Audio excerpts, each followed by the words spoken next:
First low was 27,000 pesos monthly amortization. Ito yung makukuha mo dito sa Barangay Bagumbong, North Caloocan City.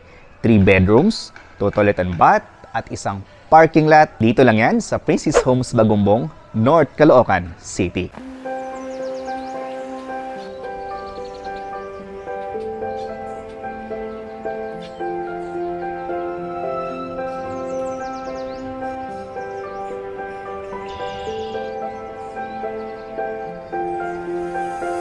Ang Princess Homes Bagumbong ay malapit ito sa SM Fairview, which is 20 to 25 minutes away. Pero hindi mo na kailangang pumunta ng SM Fairview para makapunta sa mga malls dahil ang SM Bagumbong ay malapit nang bubuksan, which is walking distance lang din dito sa Princess Homes Bagumbong. Walking distance din ito sa Caloocan Sports Complex. Isang sakay ka lang papuntang SM Fairview at isang sakay ka lang din papuntang Novaliches. Ito din ay walking distance sa simbahan at sa schools katulad ng Young Achiever School dito sa Bagumbong at malapit din ito sa ospital dito naman sa Camarin.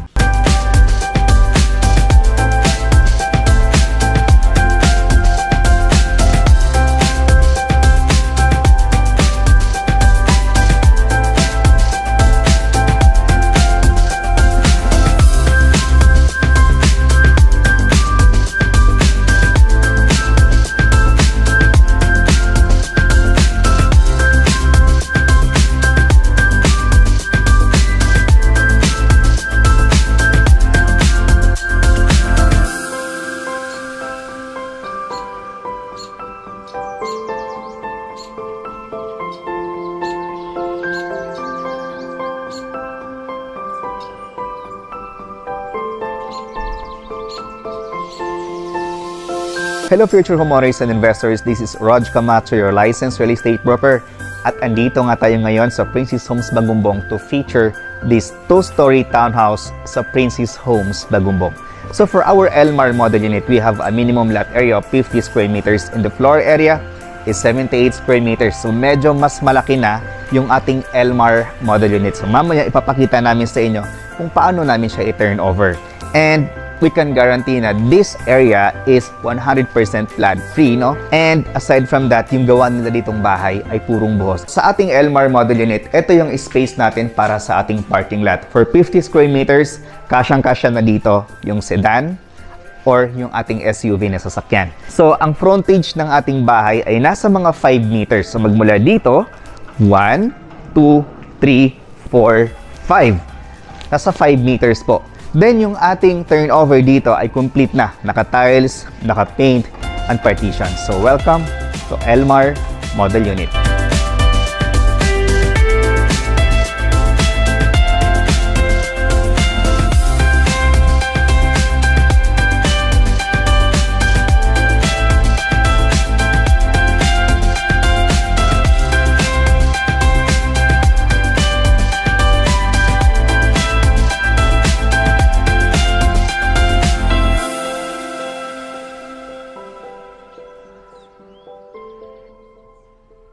Okay, so this area ay pwede natin ditong ilagay yung ating living area. Tapos dito naman yung lagayan ng ating television.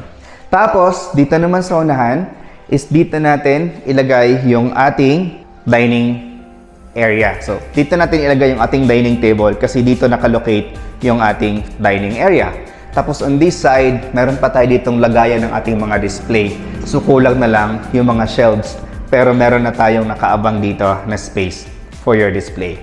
Then dito naman sa ilalim ng ating hagdanan ay pwede pa natin siyang i-maximize into pantry or storage area. Tapos, ito naman yung ating pinaka-kitchen area. So, sa ating kitchen area, ang turnover natin dito ay may kasama na tayong mga built-in cabinet sa taas at sa baba natin. Tapos, yung ating turnover niyan, 60 by 60 na ceramic tiles. Tapos, single sink tayo, tapos wall-mounted naman na faucet. Then, meron tayong space pa dito sa likuran, which is, ito yung ating pinaka-service area or laundry area sa likod. So, ang gagawin na lang natin dito is i-enclose natin yan siya ng grills for your additional safety po sa bahay. Okay, so next is our toilet and bath. So yung ating toilet and bath is andito po siya. Ang likod po niyan ay yung ating parking lot. Complete na rin yung fixtures natin for our toilet and bath. Hindi natin siya mabubuksan dahil sinarado.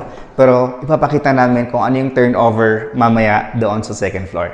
Okay, so dito naman sa ating stairs. Ang stairs natin dito, yung pinaka-foundation natin ay purong buhos. Yung pinaka-steps naman natin ay buhos din, syempre. Naka-tiles po yan. Okay, tapos yung railings naman natin dito ay bakal.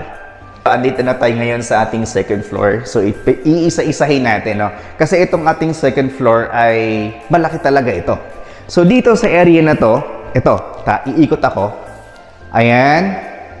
Ikot tayo para lang malaman ninyo kung may space pa talaga. Yes, may space pa naman talaga. So, dito meron tayong maliit na bintana. Tapos, ito naman yung ating toilet and bath. So, kanina, hindi natin makita yung toilet and bath doon sa baba dahil nakasara nga po. Pero ang turnover nun sa baba ay ganito rin. From floor to ceiling yung ating tiles, no? Tapos, meron tayong lavatory. Tapos, ito naman yung ating water closet. Tapos, meron tayong shower area.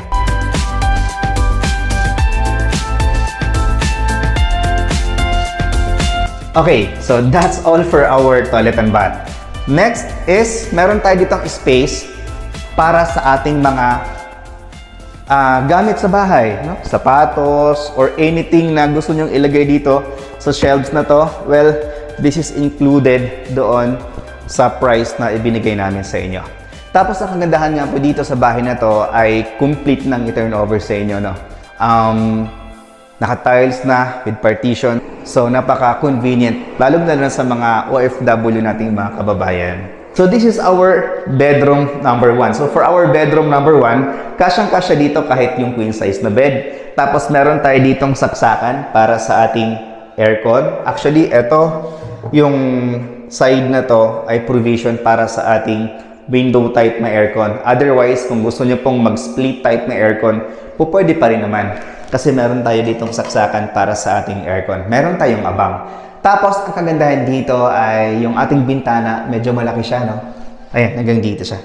So, mataas. Next is our bedroom number 2. So, dito naman sa ating bedroom number 2, wow, talagang sobrang laki nito. 2 meters yung ating buka. Tapos, yung haba naman natin hanggang doon ay nasa mga 4 meters. Ayan, actually 4 meters hanggang dyan, tapos may sobra pa dito. Yung sobra dito ay para na yan sa inyong cabinet dito sa side na to. So dito mo daw ilagay yung inyong mga built-in cabinet. And mataas yung ating ceiling. So mas malaki ito kumpara sa ating bedroom number 1. Okay, so dito tayo, lipat tayo sa kabila. Okay, so dito naman sa kabila is almost the same lang din sila. Tapos, yung haba din niya ay nasa mga 4 meters. Tapos, meron tayo ditong parang, stage. So, etong side na to ay para sa inyong built-in cabinet. So, nakaangat po yung ating built-in cabinet. Tapos, yan, complete na rin yung ating turnover. Plus, meron tayo ditong bintana. At eto naman po ay para sa provision ng ating window type na mga aircon.